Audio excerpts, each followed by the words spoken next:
tere! Mina olen Kristel Ja mina olen Rain. ja meie tegutseme Rainiga varahaldusettevõttes Avaron ja igapäevaselt jälgime turgudel toimuvat ja tegeleme investeerimisega.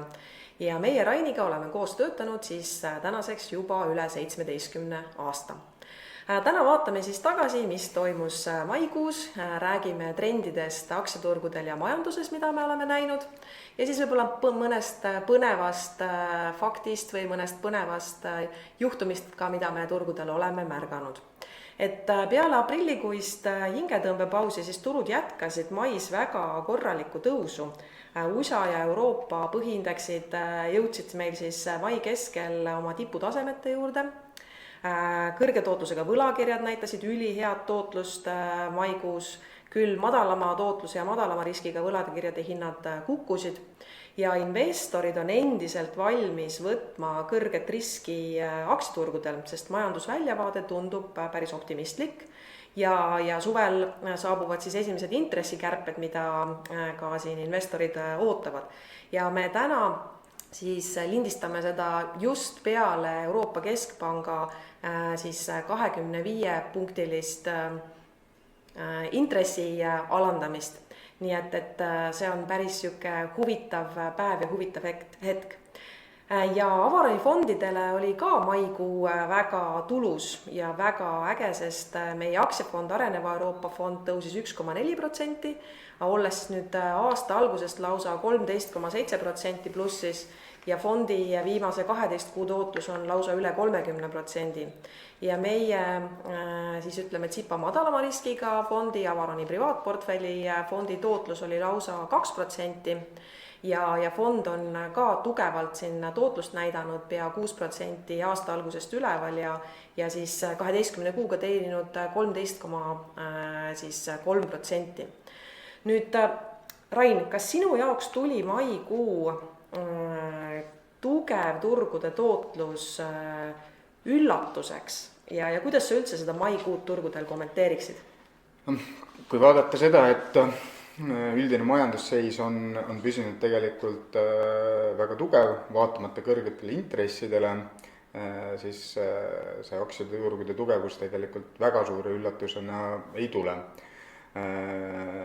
Ja tegelikult seda on kinnitanud ka siis esimese kvartali tulemuste hooaeg, mis üldjoontes oli suhteliselt hea, et ettevõtete tulemused ütleme siis agregeeritud baasil kas vastasid analüütikute ootustele või olid isegi suitsu paremad, mis on nagu kindlasti aktsiahindasid toetav.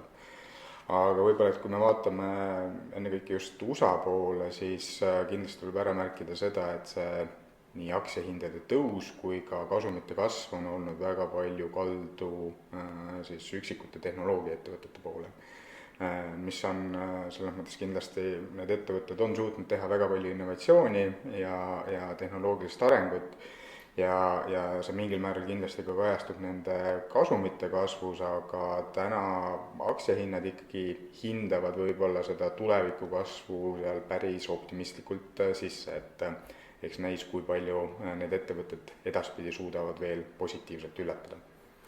Üks trend, mida me nägime ka eelmisel kuul, oli see, et investorid hakkavad vaikselt USA turult liikuma mujale ja hajutama oma portfelli siis ütleme muudesse regioonidesse. Jah, tõesti, kusjuures päris huvitav on see, et just siin viimasel nädalal või paaril on tegelikult olnud USA tehnoloogiasektorist üle pika aja siis päris suured outflow'd, mida tegelikult ei ole nagu päris pikalt nähtud. Ja teine pool on see, et Euroopa osas ollakse muutumas optimistlikumaks ja seda ongi, et see on siis ühelt võib-olla siis nagu esimese kvartali tulemustest nagu tingituna, mis olid Euroopas tegelikult nagu täitsa head ja ettevõtete nagu selles mõttes siis väljavaade või nagu ootused ülejäänuks aastaks olid ka pigem positiivsemad. Ehk siis nagu Euroopas on siin viimasel ajal näha rohkem siis ettevõtte prognooside tõstmist, mis on nagu selles mõttes võib-olla seda raha natuke rohkem siia poole suunanud. kas raha tuleb ka siiapoole sellepärast, et Euroopa Keskpank on siis oluliselt julgem intresside alandamisel, et neljapäeval siis Euroopa Keskpank alandas 0,25% intresse. Kõigepealt, kas sa ootasid seda ja kas see on osa sellest trendist? Jah, see on nagu selles mõttes võlakirja turgudel oli ka tegelikult siin viimastel kuudel näha, et see raha pigem liikus Euroopa poole, sest et USA-s inflatsiooni andmed tulid pigem kehvemapoolsed ja Euroopas nagu ikkagi siis tänane intressialandus oli väga tugevalt oodatud. Et seda tänast intressialandust tegelikult siis Euroopa Keskpanga ametnikud enda viimaste nädalate sõnavõttudel ikkagi kommunikeerisid väga selgelt ette ja see oleks olnud nagu turgude jaoks suhteliselt suur üllatus, kui nad täna ei oleks intressi alandanud. Kas me võime siis öelda, et täna Euroopas inflatsioon on jõudnud Euroopa Keskpanga soovitud tasemele? Peaaegu, aga mitte päris. Et Euroopas on inflatsioon olnud siis languses juba sisuliselt viimased 1,5 aastat. Oleme tulnud üle 10% tasemelt 2,6% peale, mis on juba väga oluline langus ja tegelikult tõesti Euroopa Keskpanga siis 2% eesmärk ei ole enam kaugel. Aga teisalt, kui vaadata sinna natukene rohkem sisse, siis täna on see inflatsiooni alanemine siis ennekõike tingitud energiainflatsiooni ärakadumisest ja ka kaupade inflatsiooni alanemisest, aga teiselt poolt teenuste inflatsioon püsib endiselt suhteliselt jäärapäiselt seal 4% ümbruses. Kuigi ta vist on langenud natuke? Ta aprillis tegi väikse jõnksu alla, aga mais tegelikult läks tagasi ülesse, et seal ei ole nagu selles mõttes, täna ei saa nagu selles mõttes nagu veel nagu kindlalt väita, et see teenuste inflatsioon oleks ka ikkagi alla tulemas. Ja teenuste inflatsiooni taga on siis ennekõike palgakasv, mis on ka tegelikult olnud seal suhteliselt nagu samas suurusjärgus, mis on nagu siiamaani püsinud nagu ühesõnaga kõrge, kuna euroalas on tegelikult tööjõuturg püsinud nagu väga kõrge või nüüd tugev. Et näiteks siuke huvitav asjaolu, et siis 4. kvartali lõpu seisuga on euroalas tööl käivaid inimesi 5,5% rohkem kui koroonakriisi eelselt, mis tähendab nagu seda, et tööjõuturg mitte ainult ei ole siis kogu seda koroonakriisi mõju taastanud, vaid on sealt edasi ka kasvanud. Ja see on seda palgakasvu hoidnud.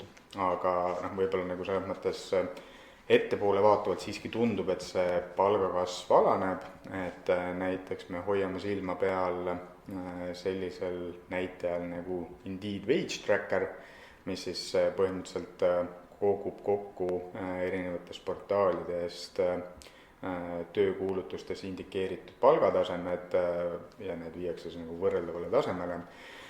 Ja sellest siis ühesõnaga tuletatakse, et mis võiks siis ettepoole vaatavalt olla palgakasv ja see on nagu see kõigepealt nagu prognoosis väga hästi seda, et palgakasv läheb ülesse ja nüüd see näitab siis tegelikult seda, et see palgakasv võiks hakata alanema, et viimane näitaja oli juba seal nagu 3% ümber, mis ilmselt nagu oli ka nagu üks põhjuseid, või üks faktoritest, mis siis ECB-le andis seda kindlust, et täna see intresside alandamine ikkagi ära teha.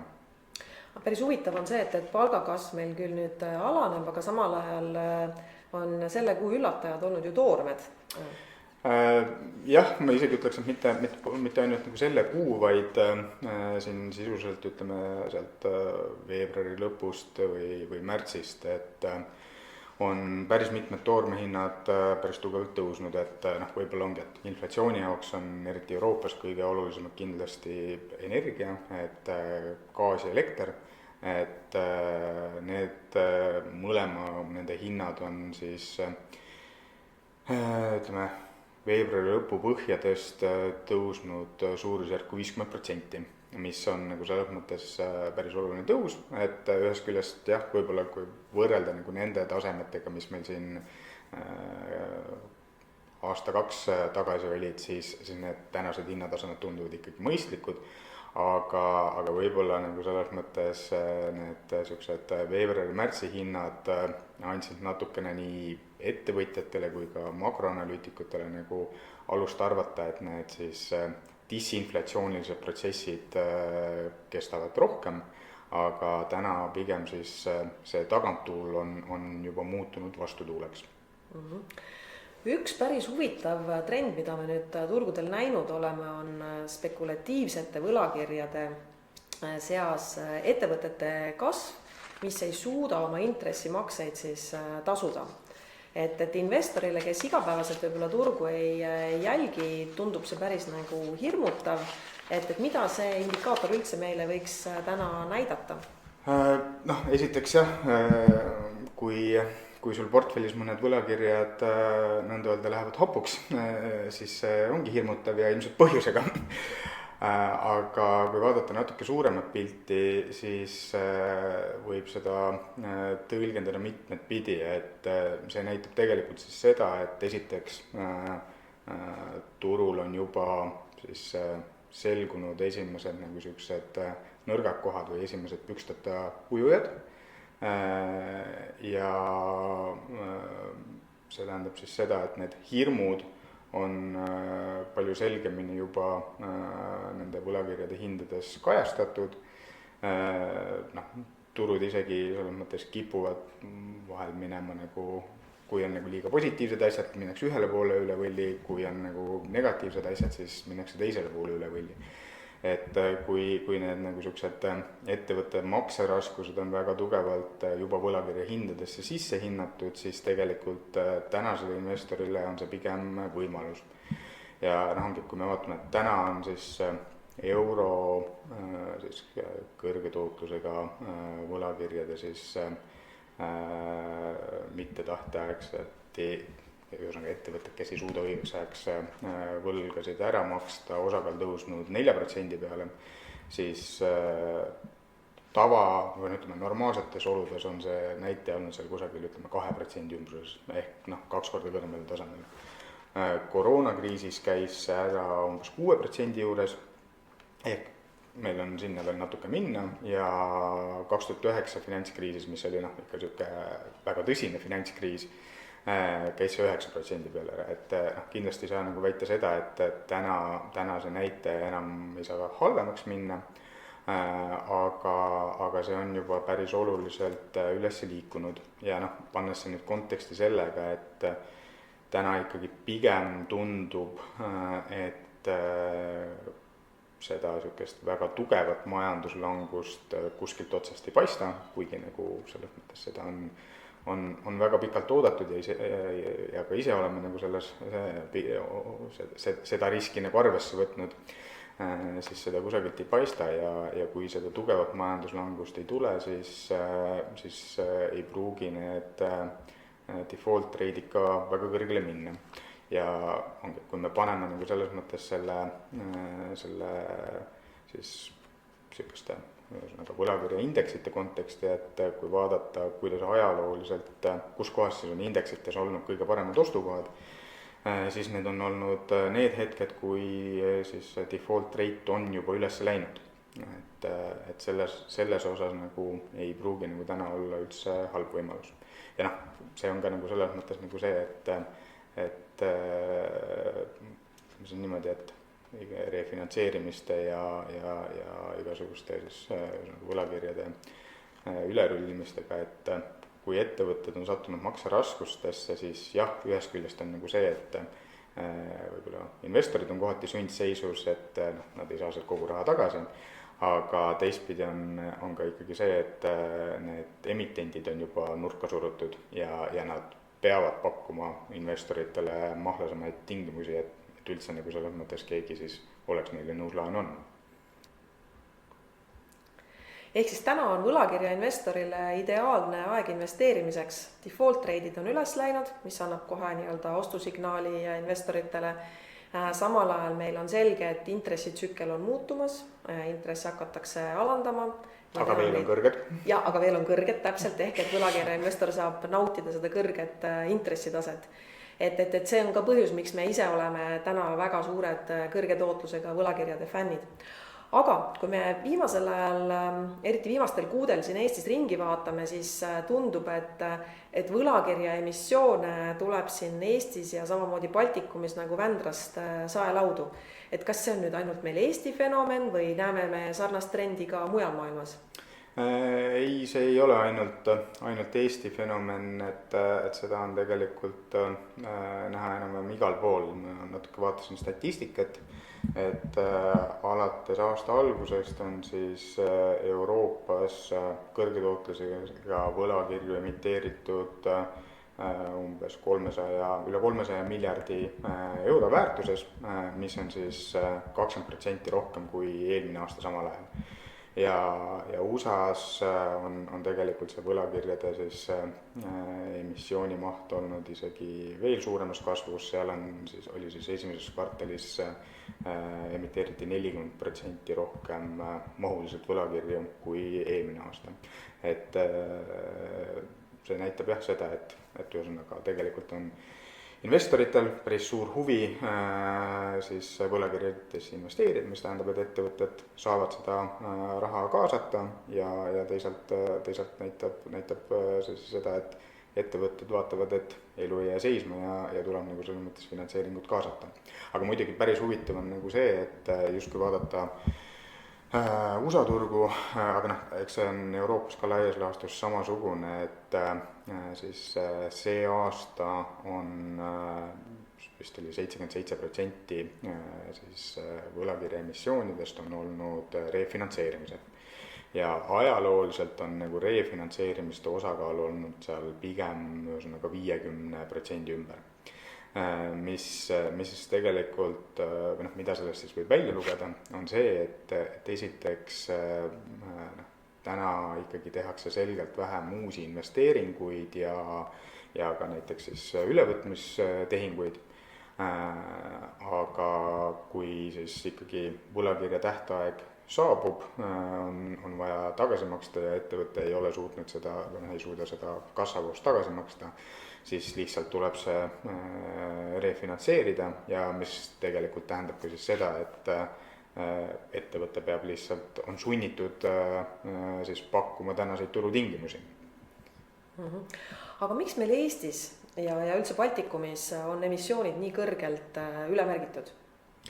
No ma arvan, et see peamine põhjus on ikkagi selles, et tegelikult Eesti jaeinvestorile on alternatiive täna suhteliselt vähe. Et ütleme niimoodi, et pangadeposiidi intressid on ikkagi madalamapoolsed, et jah, inflatsiooni vastu mõningast kaitset seal saab, aga reaaltootlust ilmselt väga mitte. Ja jaeinvestori jaoks on siis väljaspool Eestit investeerimine päris keeruline, et üksik võlakirju on ikkagi ütleme siis niimoodi, et päris raske jaekliendil osta. Et ainuke variant ongi siis sisuliselt investeerida fondide kaudu. Meie investeerime siis Avaronis võlakirjadesse läbi Avaroni privaatportfellifondi ja meil on ka olemas eraldi puhas võlakirjaportfell. Kui sa nüüd vaatad seda meie investeerimisprotsessi, mitut võlakirja sa umbes kuus läbi analüüsid või mitut emissiooni sa vaatad? Ütleme siis niimoodi, et viimased kuud on olnud väga töökad, et ma arvan, et nagu keskmiselt on kuus ikkagi siuke 30-40 emissiooni laualt läbi käinud, et selles mõttes info tuleb kindlasti nagu rohkemate arvude emissioonide kohta, aga need ilmselt ei ole siis nagu meie jaoks, et ütleme see 30-40 on ikkagi juba siis sellised, mis võiksid meile huvi pakkuda. Ja siis sealt edasi me hakkame nagu selles mõttes neid ettevõtteid analüüsima, töötame läbi prospektid, et mis siis nagu selles mõttes tegelikult need võlakirja tingimused on ja võlainvesteeringute puhul on alati väga oluline siis pöörata tähelepanu sellele, et põhimõtteliselt mis juhtub siis, kui ettevõte satub makseraskustesse, et kas on ühesõnaga näiteks kovenandid, mis siis nagu sisuliselt annavad investoritele kaitse, et saab nagu selles mõttes raha hakata tagasi nõudma enne, kui viimnegi sent on ettevõttest välja läinud ja samuti, et kas võlakirja tingimused piiravad ettevõttest ühel või teisel moel raha väljavõtmist. Et need on nagu selles mõttes selliste investeeringute hindamisel väga olulised asjad, millele me alati nagu väga pöörame nagu tähelepanu, et lihtsalt nagu selles mõttes vaadata, et intress on tore, selle peale nagu päris raha Google'i teele panna ei julge. Kui sa täna vaatad nüüd seda näiteks viimast 2 kuud, mis on need sellised mõistliku riskiga võlakirjad, mis vahemikus nad täna turul kauplevad või ütleme, uued emissioonid tulevad ja ütleme, juba nagu kõrgema riskiga ettevõtted, kus siis ütleme, bilanss on nagu rohkem laenu poole kaldu või äri on riskantsem, et mis see intressitase täna meil laias laastus turul on, mida sa näed? No ütleme nii, et täna on see varieeruvus isegi nagu päris suur, et kui me vaatame näiteks pankasid, kes siin nagu eelmise aasta lõpus kaasasid raha nagu päris kalli hinnaga, siis seal on need intressitasemed juba nagu päris nähtavalt alla tulnud ja ongi, et ütleme, kui siin siis allutatud võlakirjade intressid on, ütleme, siis tulnud seal 10% juurest 8% juurde või midagi niimoodi. Aga kui me vaatame nagu finantssektorist väljapoole, siis eks see on nagu jällegi väga sihuke emitendi spetsiifiline, aga jah, ütleme siis niimoodi, et ikkagi sealt 8% üle läheb see riskitase mingisuguses faktoris nagu suhteliselt kõrgeks, et viimasel ajal näiteks on tegelikult olnud siin päris mitmeid nagu väikeseid emissioone, et üleüldse Baltikumi emissioonid on tegelikult kõik väikesed aga mõned on olnud nagu eriti väikesed ja mis tähendab, et tegemist on väga väikeste ettevõtetega ja selliste ettevõtete puhul, esiteks selliste võlakirjade puhul on väga suur likviidsusrisk või sul tegelikult ei olegi seal likviidsust, ehk siis sa peadki olema valmis seda hoidma kuni lunastamiseni. Ja väikeettevõtete puhul on nagu alati see, et sul võib nagu 1-2 halvast lepingust nagu äri täiesti pea peale pöörata. Et kui me vaatame just väiksema portfelli suurusega investoreid, siis neil on keeruline sellist hajutatud portfelli kokku panna. Aga nagu ka aktsiaturgudel, siis ka võlakirjaturgudel peaks olema see portfell tegelikult väga hajutatud. Et tihtipeale ju võlakirjades me näeme 100 000 eurot on miinimuminvesteering ja paljud võlakirjad ongi kättesaadavad ainult ütleme siis professionaalsele investorile ja seetõttu just läbi fondide on ütleme siis väiksematel investoritel väga hea võimalus võlakirjadesse investeerida. Aga kui sa mõtled selle peale, et mis on meie jaoks ettevõtte võlakirja puhul täiesti no-go, et kui me mõtleme ka soovitusi siin võlakirja investoritele, kes ise võlakirjadesse investeerivad, et mida peaks nagu jälgima, et mis laadi ettevõtetesse või kui sa ise mõtled selle peale, et okei, meil käib 30-40 võlakirja emissiooni siin laualt läbi, vaatad kiirelt tingimused üle, mille me kohe kõrvale jätame? No ma ütleks, et nagu selles mõttes see sihukene põhimõtteliselt ongi, et kui tuleb mingisugune uus case lauale ja esimene asi, millest ma nagu üritan nagu aru saada, on 2 asja. Ja need on omavahel seotud, et kas ettevõte teenib raha, ehk kas ta on tegelikult suuteline seda siis laenu teenindama ja sellest tulenevalt tuleb ka siis asjaolu, et kas ettevõtte aktsionäridel on midagi kaotada, ehk kas on skin in the game. Et see on nagu selles mõttes väga oluline nagu faktor, mis tegelikult mõjutab seda, mis on nagu selle võlakirja siis hapuks minemise tõenäosus ja kui palju sealt annab nagu päästa siis, kui juba asjad on halvaks läinud, et ikkagi nagu selles mõttes sellised ettevõtted, kus nagu omakapitali on väga vähe või see omakapital on, ütleme siis, raamatupidamislikult üles paisutatud ja nende võla teenindamise kapatsiteet on nagu madal, siis sellised asjad üldiselt jäävad meil kõrvale. Aga kui on nagu ikkagi nagu näha, et ettevõte teenib raha ja selles mõttes siis aktsiakapitalil on nagu selgelt nagu väärtus olemas, siis see tegelikult koheselt vähendab ka võlainvesteeringute riski.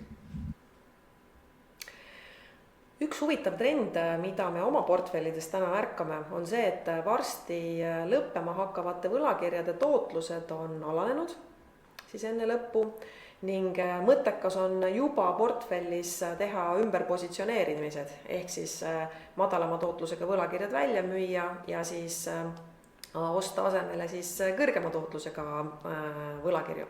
Et Avaroni privaatportfelli fondis oli meil lausa 2 sellist juhtumit, et räägime lähemalt sellest LHV võlakirjast.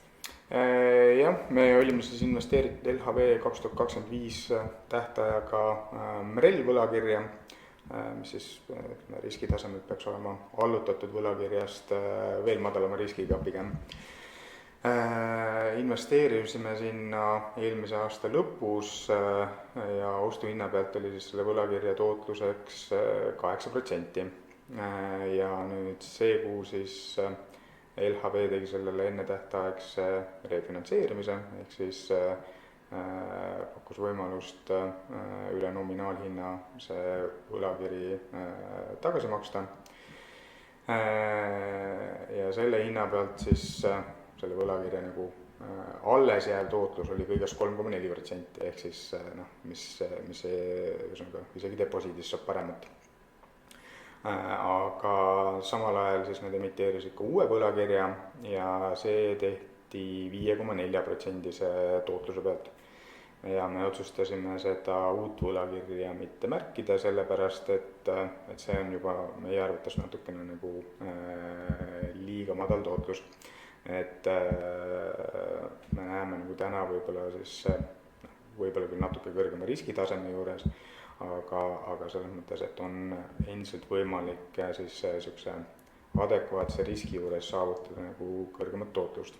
Ehk siis selles mõttes me alati pidevalt jälgime endal portfellis olevaid instrumente, kus siis lunastamiseni jäänud tootlus jääb juba nadiks, siis neid me püüame võimaluse korral siis juba varasemalt välja müüa ja panna nagu raha kõrgema tootlusega tööle.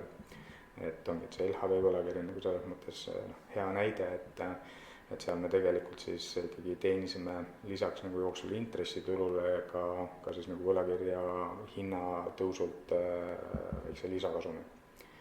Meil on ka üks väga põnev võlakiri, mida me oleme refinantseerinud ja nüüd nii-öelda uuesti ostnud Norrast. Firma Ogea, räägi sellest ka lähemalt. Ogea on siis Põhja-Jäämeres tegutsev väike iseseisev nafta- ja gaasitootja. Ja me siis investeerisime nende 2028 $ võlakirja, mis on 9% intressiga. Et see on selles mõttes huvitav siis kaasus sellepärast, et ettevõte on täna tegelikult võlavaba. Ta on päris hea kasumlikkusega, sest et nafta hind on püsinud kõrge. Raha kaasasid nad selleks, et siis laiendada enda tootmist, et põhimõtteliselt enda praegu ühe olemasoleva naftavälja vahetusläheduses siis teist välja arendada ja nad saavad seal osaliselt sama infrastruktuuri kasutada. Ja kui vaadata nagu finantsprognoose, siis selle uue investeeringu puhul esiteks tasuvus, et projekt on tasuv, kui nafta hind püsib kõrgemal kui $40, et täna me oleme sellest tasemest ikkagi oluliselt kõrgemal. Ja kui nafta hind püsib $70 juures, siis tegelikult on nad juba 2027 aastaks tagasi võlavabad. Ehk siis nad on, kui nagu nafta hind püsib nagu enam-vähem nagu tänasel tasemel, siis nad on rahavooliselt suutelised väga kiiresti selle võlakirja tagasi maksma. ehk siis selles mõttes on päris huvitav krediidirisk. Et täna, kui me vaatame ringi, siis me näeme, et kõrge tootlusega võlakirjad pakuvadki siin 8-9% tootlust, kõrgema riskiga võib-olla ka 10 ja pluss peale. Et Avaroni privaatportfelli fondis võlakirjaportfelli tootlus on meil täna siis tähtajani 8,7% ja meie eraldiseisval võlakirjaportfellis 8,4%. Et see on väga sarnane aktsiaturgude tootlusega läbi tsüklite. Ja kui ma täna olen investor, et mida ma peaks siis eelistama, et kas ma peaksin eelistama siis kõrge tootlusega võlakirju või aktsiaid? Kellel ema, kellel tütar. aga tegelikult on nagu selles mõttes nagu see, et eks täna need argumendid võib-olla selle aktsiaturu eelistamiseks on natukene nõrgemapoolsed, et tõsi, kui me vaatame nagu praegu viimase, 10 aasta aktsiaturgude tootlus, siis see nagu selles mõttes nagu motiveeriks nagu endiselt võtma nagu oluliselt seda aktsiariski, aga viimase 10 aasta tootlus on olnud nagu aktsiaturgudel väga hea, selles mõttes selgelt üle keskmise hea ja selles mõttes ajalugu on ka näidanud nagu seda, et eriti finantsturgudel on trendide ekstrapoleerimine väga ohtlik ja aktsiaturgudel ikkagi tuleb nagu selles mõttes nagu sükest volatiilsust rohkem ette. Ja eriti nagu selles mõttes seda tegelikult kontekstis, kus intressid on nagu väga oluliselt tõusnud. Et täna me tegelikult ei ole näinud siis aktsiaturgudel olulist hinnatasemete odavnemist.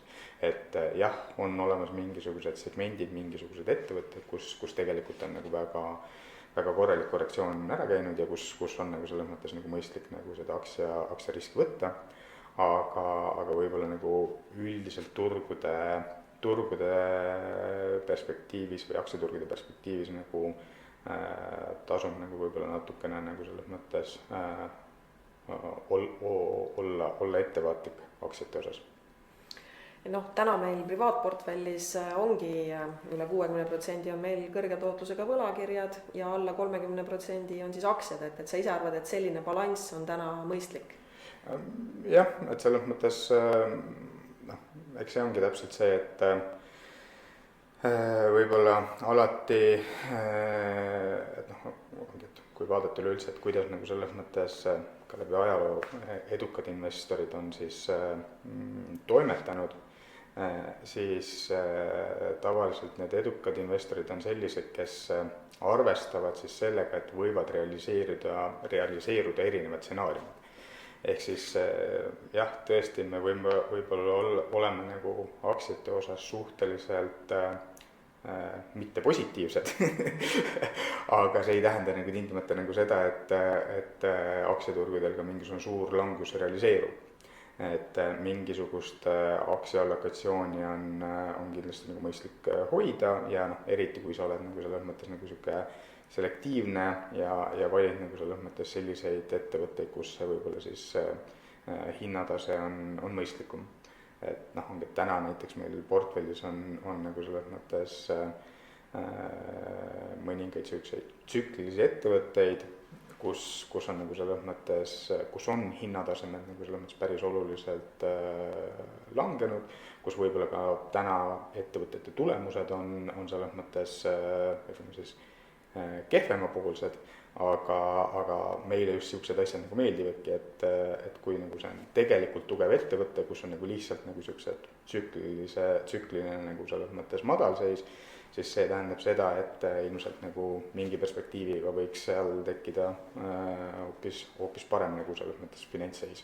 Ja tavaliselt sellele reageerivad ka siis aktsiahinnad. Et loodan, hea kuulaja, et sul oli põnev kuulata meie turgude ülevaadet ja mõtteid oma portfelli kujundamiseks. Ja kui sa soovid, siis et me annaksime nõu sulle portfelli ülesehitamisel, ülevaatamisel, võta julgelt minuga ühendust kristel@avarum.com või info@avarum.com. Samas, kui sa tunned, et üksikaktsiatesse ja võlakirjadesse investeerimine pole päris ikka sinu teema, sest sa sooviksid oma aja hoopis kulutada perele, sooviksid tööalaselt olla tipus või oma hobiga tegeleda, siis sul on ka võimalik investeerida meie juures läbi Avaroni 2 investeerimisfondi. Et meil on Avaron Areneva Euroopa fond, mis investeerib siis areneva Euroopa piirkonna aktsiaturgudele. Selle fondi riskitase on kõrge ja ta sobib üheks komponendiks sinu portfelli ja meil on Avaroni privaatportfellifond, mille me üldse kunagi lõime enda isikliku raha või vara haldamiseks ja selle mõte ongi siis läbi tsüklite just mõistliku riskiga investeerida turgudele. Ja selle fondi riskitase on oluliselt madalam kui puhtal aktsiafondil. Just seetõttu, et ta kombineerib võlakirju, aktsiaid, samuti kulda ja nende siis suhe ajas muutub, et kui me näeme, et aktsiaturud on odavad, siis me oleme väga suures osas aktsiates, kui me näeme, et võlakirjaturud pakuvad paremat riskitulusuhet, siis liigume pigem võlakirjaturgudele. Ja kui vaadatagi üleüldiselt, kuidas investor võiks täna portfelli kujundada, siis ma ütlekski nii, et mõtle enda jaoks kõigepealt läbi, mis on sinu riskitase. Kui sul on väga madal riskitaluvus, siis kombineeri pangadeposiidid Avaroni privaatportfelli fondiga. Sõltuvalt siis riskitasemest, kas näiteks 50-50 või siis investeeri näiteks 30% pangadeposiitidesse ja ülejäänud privaatportfelli fondi. Kui sa tunned, et su riskitase on pigem keskmine, siis Avaroni privaatportfelli fond ongi just loodud selliseks portfelli alustalaks. Võtagi siis näiteks ütleme seal 30-70% privaatportfelli fondi, tee sellest oma portfelli vundament ja sinna juurde saad sa siis võtta kas ka meie aktsiafondi või üksikuid aktsiaid või ka üksikuid võlakirju. Ja kui sa soovid väga kõrge riskiga turgudele investeerida, ka siis ma soovitan sul privaatportfelli võtta endale siis selle portfelli vundamendiks kas või 20-30%, sest privaatportfelli volatiilsus on kindlasti madalam kui muudel, ütleme just eriti aktsiainstrumentidel ja samamoodi sul on seal olemas piisav likviidsus, et ennast ümber positsioneerida, kui turgudel peaks näiteks toimuma langus. Ja ühe osana siis kõrge riskiga instrumendist ka sinna sobib meie Avaron Areneva Euroopa fond. Aga nüüd lõpetuseks. Rain, mida sa siis arvad, mida meile suvi ja aasta teine pool toob? Et ürita nüüd olla väike oraakel ja kas või vaadata, mis trende või mida sa ootad sellelt suvelt ja aasta teiselt poolelt? No tundub, et vähemalt Euroopas intressid ikkagi natukene veel langevad, küll mitte liiga palju, aga see tegelikult peakski olema nagu selline võlakirjainvestori maguskoht, et intressid on suhteliselt kõrged ja kui need natukene nagu ka tulevad allapoole, siis on võimalus natuke lisatulu teenida. Ja teiselt poolt tundub, et Euroopas on tegelikult siin olnud juba päris pikalt päris nutune majanduslik olukord, et ei ole küll tulnud nagu selles mõttes suurt majanduslangust, mida siin on ka osaliselt kardetud, aga teisalt ei ole ka mingit kasvu olnud.